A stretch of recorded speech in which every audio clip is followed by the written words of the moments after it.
Hey, what's going on, y'all? It's yours truly, Kevin Key Speaks. And what am I going to talk about today? How about what's in your cup holder?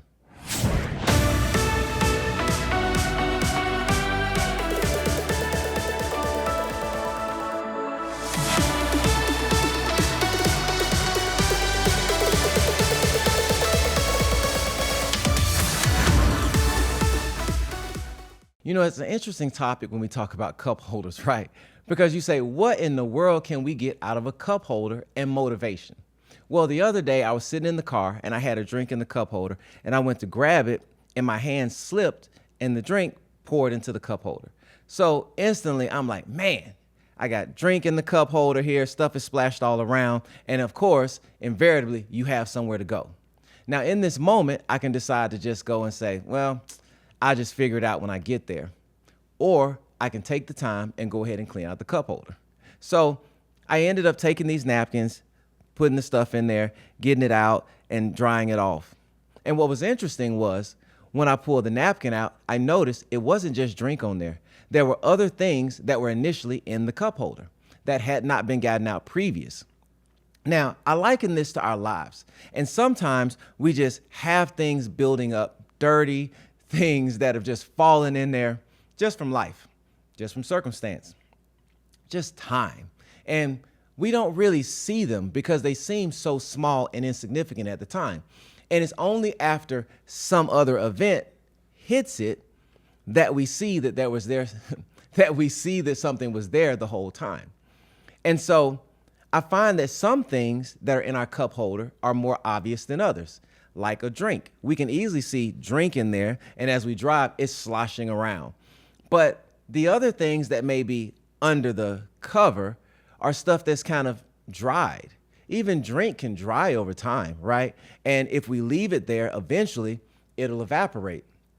But that doesn't mean it's completely gone away. There's, as we call, residue. I remember one of my good buddies, Jesse, we talked about whenever there's a house and there's a fire, you can go ahead and put up new sheetrock, you can, repaint and do all these things, but there's always going to be residue under the sheetrock, places where things were burned if we pull off the covers. If we do a little bit of investigation, we'll see. And so in this situation, just looking on the surface, my cup holders were clean. But then I realized they actually weren't.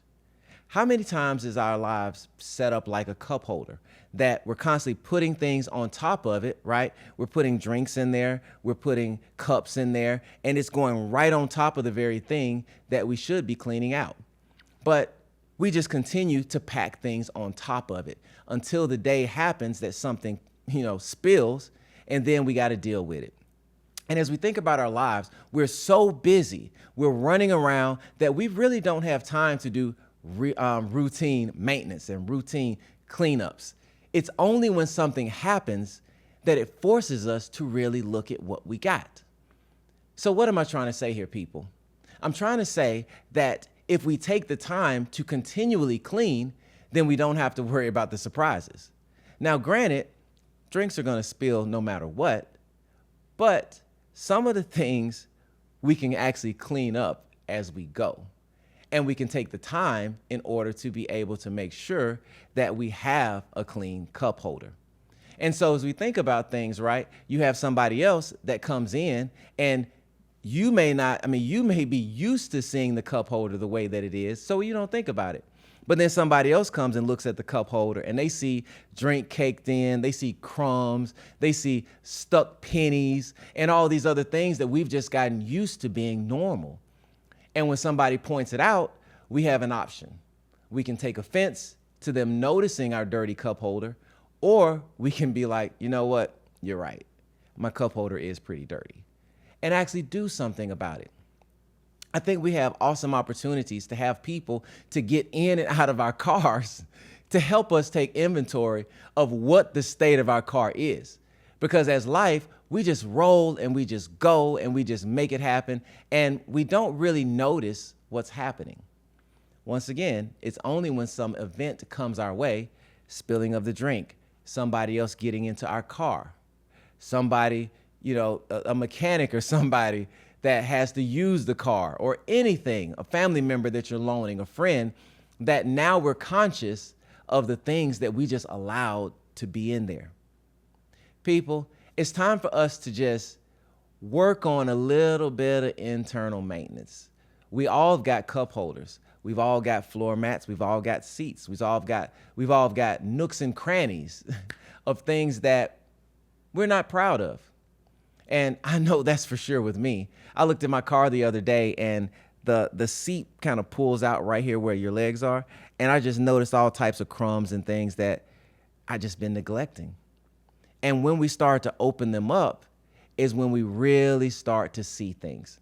And what I think a lot of times is we want to try to keep things closed up so that we don't have to see it. Because at the point that we really see it, that means that we have to do something about it. And I think that a lot of us aren't really ready to do something about the nooks and crannies. We're not really ready to do something about the cup holders. We're not really ready to do something about our floor mats. And the thing about the floor mats is the floor mats are pretty much a culmination of everywhere that we've walked. So we're tracking things in and out of our car based on what we're walking in. And we've got to really be careful of the places that we go, because wherever we go, we have the opportunity of what we're walking in where we are to be tracked into our car. And as we just get used to certain things being in the car, it becomes normal. But once again, when somebody else gets in that car, they notice where you've been. This is yours truly, Kevin Key Speaks. And I think we really have to take a note of where we've been, what our cup holder state looks like, what our floor mats look like, and just kind of think about, is this the way that we want to represent ourselves? Is this the life that we want to lead? Do we want to constantly have to get other cleaners or more stronger products to get the grime off? Because when we're right there in the moment as it happens, it's pretty easy to get it off. But as we wait and the sun bakes or the cool or, other things get on top of it, it gets gummy. And the gummy is a little bit more difficult to get off than just wiping it. At that point, we now got to get some more stronger cleaners.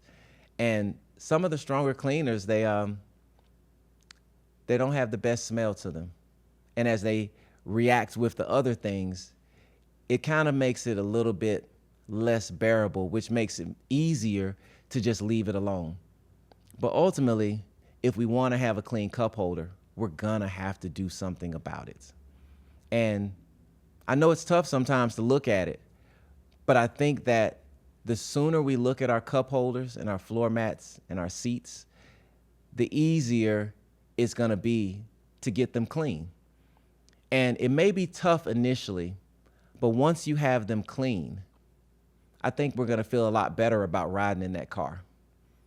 This is yours truly, Kevin Key Speaks, and I will see you on the next one. Be sure to stay encouraged, and as always, do the hard thing. This is yours truly, Kevin Key, and once again, visit kevinkeyspeaks.com for more information, videos, and all other types of content. I will see you later.